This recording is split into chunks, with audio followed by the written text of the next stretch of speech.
Welcome to another episode of Treasure Corals, and in today's video we are going to open a new chapter in my Waterbox journey. This is my second Waterbox aquarium. It is Infinia line. I went with the version called 165. I think it's 165.4, black cabinet, aluminum. It's a beautiful tank, and I've just hooked it up, and you can see there is water. There is some rock in here, and this tank is actually instantly cycled because unfortunately or fortunately I'm not using this beautiful sump underneath, but instead the sump is empty and this tank is plumbed downstairs into my coral farm. So I've never, in my 10 plus years of reefing, I've always been impressed by people that were able to do something like this. I've never really had an opportunity to have the sump downstairs. This is something I really always wanted to do. And finally, I was able to do it. And I gotta say thanks to my good friend Yuri, who actually showed me. He actually has a Waterbox tank as well, and he did this. And this was my inspiration for this aquarium. So I already have my other Waterbox tank that's been going for 3+ years. It's a 5-footer, 190 Pro. Love this tank. This one is obviously using the sump, but I also have a frag farm, and I couldn't introduce one more aquarium that I need to maintain all the parameters, all the dosing, etc. It's just too much maintenance. This is my hobby after all. So after lots of thinking through, I figured that this particular setup, this is the best way to keep an aquarium in. I have a very small office, and last time when I had my Red Sea in here, there was just so much equipment, skimmer, pumps, everything else. They were making so much noise that it kind of bothered me. But here you're eliminating a lot of noise as well. So you only have the Herbie overflow, which is virtually silent. You control it by having 2 pipes and a gate valve. So basically you create a siphon and then it's siphoned when it comes to that. It'll probably take a couple of days to dial it fully in, but then I'm good. And then I'm using MP40, my trusty MP40 quiet drives. The power heads that I have on this aquarium are actually probably 6-7 years old. I've just replaced the RF chip in them so that they're Mobius compatible, and they're still kicking. So pretty awesome from that perspective. I'm going to talk about the lighting in the next video, but today I want to talk about the my vision for this aquarium and what I'm planning to do with it. So for those of you who watch my Waterbox videos for the past 3 years, you know I have this beautiful mixed reef, and it's a collection of a lot of hard corals, lots of kind of mainstream corals. There's a few higher end ones, and there's quite a few softies in as well, but it's just too crowded. Also, I think that it's a little bit hard to maintain just because it's too crowded. So I want to simplify that aquarium, and I want to do something different with this aquarium. So notice that I have, although I love sand, I have not introduced any sand in this aquarium yet. Maybe I'm going to keep it this way, and we'll see how it works out. But what I'm planning to do is have only SPS in this aquarium. So it's just going to be acros. I've always been fascinated by those aquariums, you know, Coral Euphoria. There's a few other channels that basically have this stunning acro gardens, tons of flow, lots of, you know, fast swimming fish. And this is kind of what my vision is for this aquarium. And because it's plumbed into my frag station, I can actually take a few of those colonies out, populated with this aquarium, and then the frag station is all about frags. And that means that the Waterbox that I have the big one, the 5-footer, because this one is actually 4 feet long, is going to be a bit more of a mixed reef, but with emphasis maybe on LPS. I'm going to probably keep just a few SPS corals in there that are really easy to maintain, so that this way I can not worry too much about the parameters and stability in that aquarium, but really direct my attention on cultivating those higher and harder to keep acros in this aquarium. So this obviously has lots of water volume, and hopefully it's going to be a little bit easier to maintain, but also it's going to be the same system. So when I frag something here and place it into the tank downstairs, it's just going to be same water parameters, and we will talk about the lighting in the next video. So what the hell, I'll actually talk about it right now. So I plan to use radiance on this aquarium.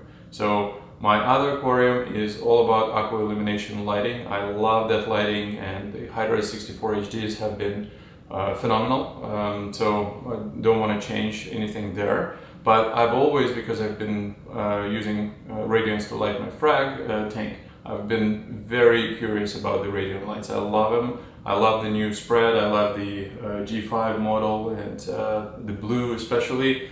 So I want to experience that on this aquarium, and it gives me more of point of reference. I can do more experiments. I can maybe crank up the par here, change things up there, and I find that every few months that I do this type of experiments, it helps me grow as a hobbyist, which is primarily the reason I'm doing all of this. So radiant lighting, probably just gonna put, since it's gonna be acros, I'm gonna put probably 3 radiants on here. Probably 2 would be more than enough on such a small aquarium, but sometimes I can go a little bit over. I'm thinking of doing 2 MP40s to start, but maybe, especially if there's not going to be any sand, I can easily introduce 1 more MP40, maybe somewhere at the bottom. Right now I'm putting both MP40s on the back, and this is where I intend to keep it. But you can see this side is pretty close to the wall. It's not a viewing side, so potentially I can maybe do something here. I wish there would be no overflow column here, because then I could really run it across in the back, but you know, it is what it is, so you have to work with what you've got. A few final thoughts. The next steps, and I'm hoping that will be my next video, is going to be working on the structure, the rock structure. I am thinking of doing the pegged system. This is at least what I'm hoping for. So basically I'm going to drill the holes. I'll be able to take the acros out and in and maybe readjust, kind of go all coral euphoria ape on this. Yes, and basically have everything covered with SPS corals, maybe acros in the middle, and then monties, which I love a lot. I'm going to probably have a few islands that are just different variations of monties. So I have some smaller rocks, so this is where I'm going to plant those monties. And fish is going to be something yet different. I already have several fish that I know are going in there. They've been in quarantine, some I'm picking up today. I think it's going to look stunning, but also if I'm thinking of doing something special. Since this is just going to be Acropora dominated, I'm tempted to play with the angels. I've never really kept angels other than Flame and Coral Beauty. I could probably get away with this in an acro only tank, but maybe not. Maybe I should do something yet different again. So don't know. This is where probably you come in. Write in the comments below what you think I could do here. Overall, I'm starting to get not bored, but there's just too many very similar looking tanks out there, and I'd like to maybe I'd love to go a little bit more biotope at some point. but right now at least I want to just define a theme and really stick with that particular theme for the aquarium. So this one, you've got kind of an acro thing going, maybe a certain special fish, maybe. One of the most important parts of setting up an aquarium is proper leveling. So you want to make sure that it's as level as possible. I take it very seriously, and the last thing you want to do is compromise the integrity of your aquarium for many obvious reasons. So usually I am just always using a couple of levels. So I have this level here. It's just a simple 24-inch one that I've been using, but then I actually borrowed this awesome device, the Bosch self-leveling machine that I've just hooked up, just to confirm that I've leveled it. And you can see that it's leveled perfectly. So I can take my ruler and put it on one corner, put it on the other corner, and right now it's as level as it can be. So this is awesome, and I think I'm done with that part. And for anybody who's interested, the way leveling works is, and I really like this new Infinia stand because those leveling legs are a lot beefier than the ones that I have on my 5-footer. So the previous generation Waterbox stand.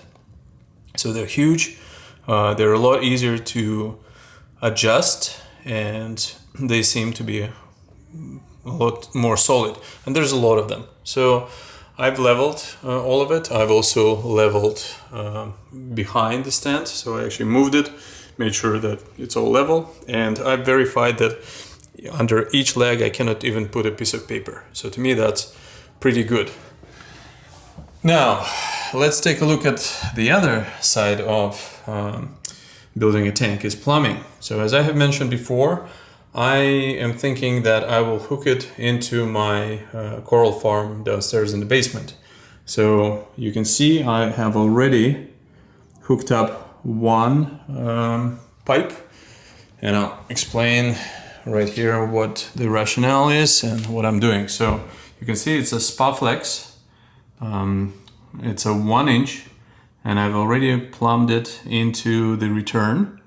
So now I just need to hook up my, and I want to try Vectra, Ecotech Vectra M2, which you're not supposed to even use. Everybody's saying you got to use an AC pump, or you got to shell out, $4,000 for an Abyss. But so far I will take a chance, and I want to see what it's like to run M2 from the basement. Now I've measured this hose. This hose is going to be exactly 12 feet going into the pump, and it's, as you can see, this is probably the biggest kink. Everything else is pretty vertical.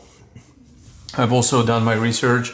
Looks like you want to go a little bit wider to lower the friction. So some people have used 3/4, and apparently that's a little bit, you actually lose a fair bit. Now I think the pump itself is 21 feet head pressure, but on the internet people are saying completely different things about what that really means. So I want to try it out for myself. So this is what I'm going to do fairly soon. And then while I've tested this part, I'm going to then work on hooking up the plumbing for the 2 overflows. I have, the Waterbox stuff is so nice, I don't really want to cut it, so I'm actually going to use standard plumbing and run it just with that plumbing, so that if at some point I will, let's say, give up this idea and I want to just run it with the sump, I can just do it quite easily. So that's the plan. And one little tip, so you can see I've already hooked up all the bulkheads, and I actually have poured some water into the overflow just to make sure that nothing is leaking. So the more you do this right now, the better. So that's where we are right now with this aquarium, and I can't wait to get the water in. This is Vectra M2 running at 100%, which is pretty good in my book.